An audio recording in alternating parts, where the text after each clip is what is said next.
Hello, Morning Rush Irregulars and TGIF. We're actually doing Monday show today as opposed to tomorrow's show today. Hey, this is Jonathon. There's Kelly Nash.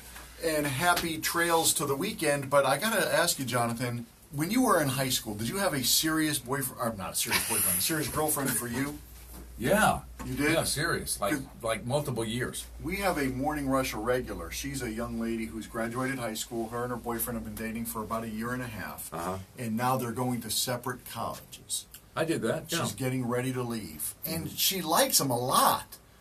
But she thinks that perhaps she should break up with him before they leave because she can't imagine the relationship is going to last. And she doesn't want the heartbreak of hearing him cheating on her, or even worse, she feels like maybe I cheat on him.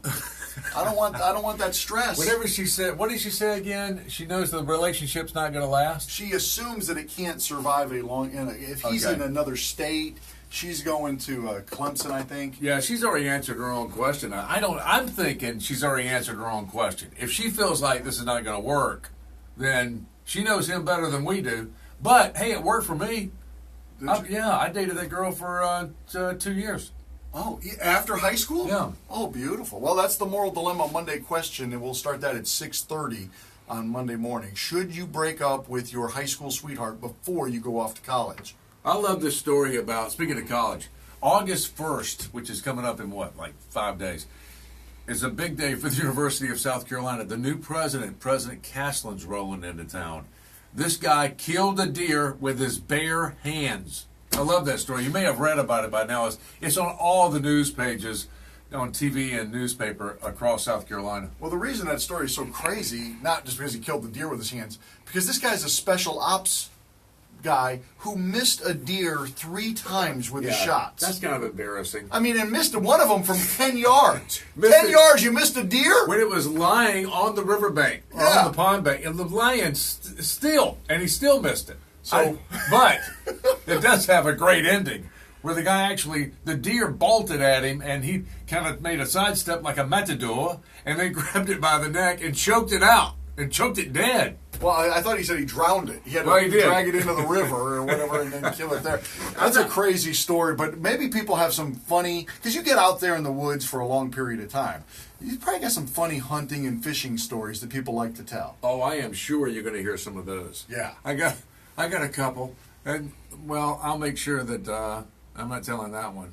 Okay, I'll go through at least one of mine. If you go through, I'll share if you'll share. We'll do that Monday morning. I'll tell you one thing. I'm not hacking Castleton off anywhere near the reflection pool. No. He will choke you out and drown you in it right there. Samsung has a new phone coming out, the Galaxy Fold.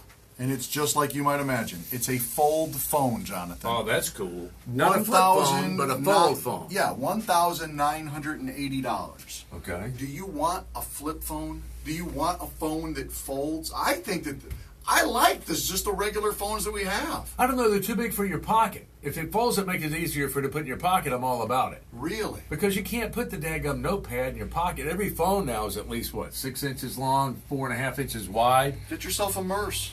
I need a man purse. Maybe that's the answer. I don't know. I tell you this: if you got an iPhone 6, go ahead and start shopping.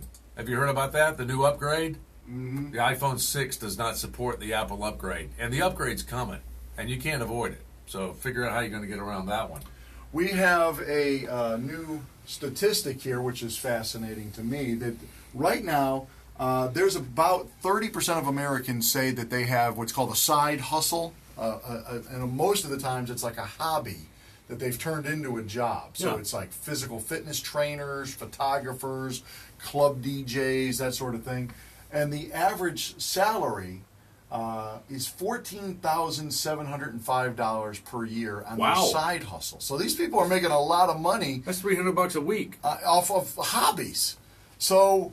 What kind of hobby did you turn into a job? I'm fascinated by this. That's good. I do want to hear about that. Sure. I know a lot of people that do it, but the more I think about it, because I bumped into a photographer a couple weeks ago who wants to do some work for us. Okay. Well, she's from Connecticut. Okay. And she works in an office. I think she's like a business manager or something, but she loves doing music shows. So I bumped into her at the show for the Big Red Barn, and that's her side hustle. She's probably making three, maybe making more than that. I saw some of her stuff. It's really good. Wow. Hey, can we do anything with the chicken breast that jumped off the plate? Boy, that is a crazy video. We have it on the Morning Rush blog. If you haven't seen this raw chicken video, I mean, I guess it's like a Benihana type of restaurant where they were going to put it on the grill, and Right. it just, like its chicken thing just starts flapping, and then it rolls off the table. Remember in It's the crazy. movie Poltergeist? The guy put the steak down on the table. Get a shot of this, Weed. He put the steak down on the table, and the steak started crawling across the table. Remember that? That's what it's like. Yeah, it's creepy. Freaking me out. Yeah, I don't know what you talk about. The chicken is possessed. Would you eat it after you saw that? Like if they throw it on the grill, say, "Oh, get back here." Would you eat a chicken breast you had to chase down? Yeah. My favorite line on that is, if my food's walking, so am I.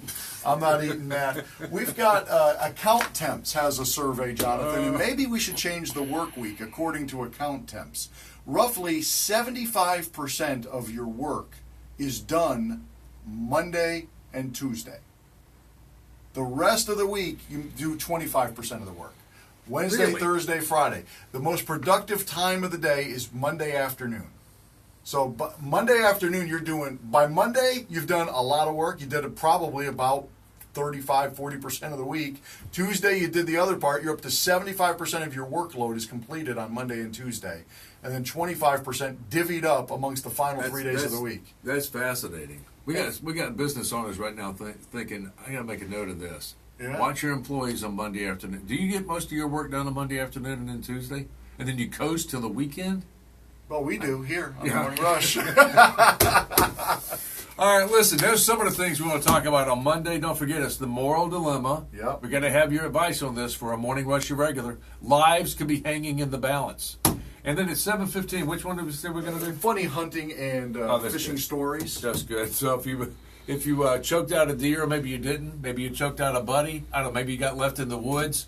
I got a funny story about that. Hey, whatever you want to share, we'll do that Monday morning at 7:15. Get in touch with us at 978 WCOS. We're also on Twitter. We're on Facebook. You know how to get in touch with us. We'll see you Monday morning. Thanks, Morning Rush Regulars.